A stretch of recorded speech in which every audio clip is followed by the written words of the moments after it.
কিছুমানৰ মতে একদম প্ৰাচীন কালত চাইনাৰ পৰা কিছুমান লোক এনেকে দক্ষিণলৈ আহিছিল চাও থিয়াছ বুলি তেখেতসকলক কোৱা হৈছিল চাও থিয়াছ নামৰ কিছু লোক চাইনাৰ পৰা দক্ষিণলৈ আহিছিল আৰু দক্ষিণলৈ আহোঁতে ভিন ভিন অঞ্চলত বা তিনিটা অঞ্চলত তেওঁলোকে বসতি স্থাপন কৰিছিলে বা তিনিটা তেওঁলোকৰ হেডকোৱাৰ্টাৰ্ছ বনাইছিল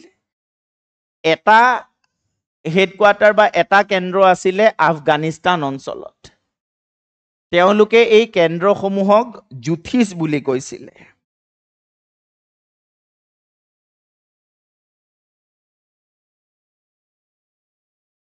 গতিকে তিনিটা তেওঁলোকে জুথিছ বা তিনিটা হেডকোৱাৰ্টাৰ তেওঁলোকে স্থাপন কৰিছিলে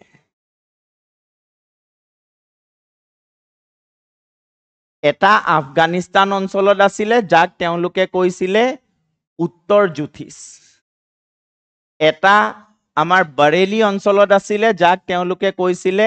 মধ্য জুথিছ আনহাতে এটা আজিৰে অসমৰ এই অঞ্চলখিনিত আছিলে যাক তেওঁলোকে কৈছিলে প্ৰাগজ্যোতিষ আৰু কোনোৱে মত পোষণ কৰে যে কালক্ৰমত এই প্ৰাগজ্যোতিষটোৱেই সলনি হৈ পেলাই হৈ পৰিছিলে প্ৰাগজ্যোতিষ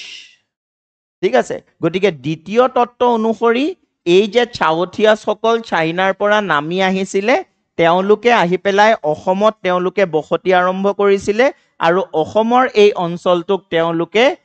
প্ৰাগজ্যোতিষ বুলি অভিহিত কৰিছিলে আৰু এই প্ৰাগজ্যোতিষৰ পৰাই কালক্ৰমত সলনি হৈ নামটো হৈ গ'ল প্ৰাগজ্যোতিষপুৰ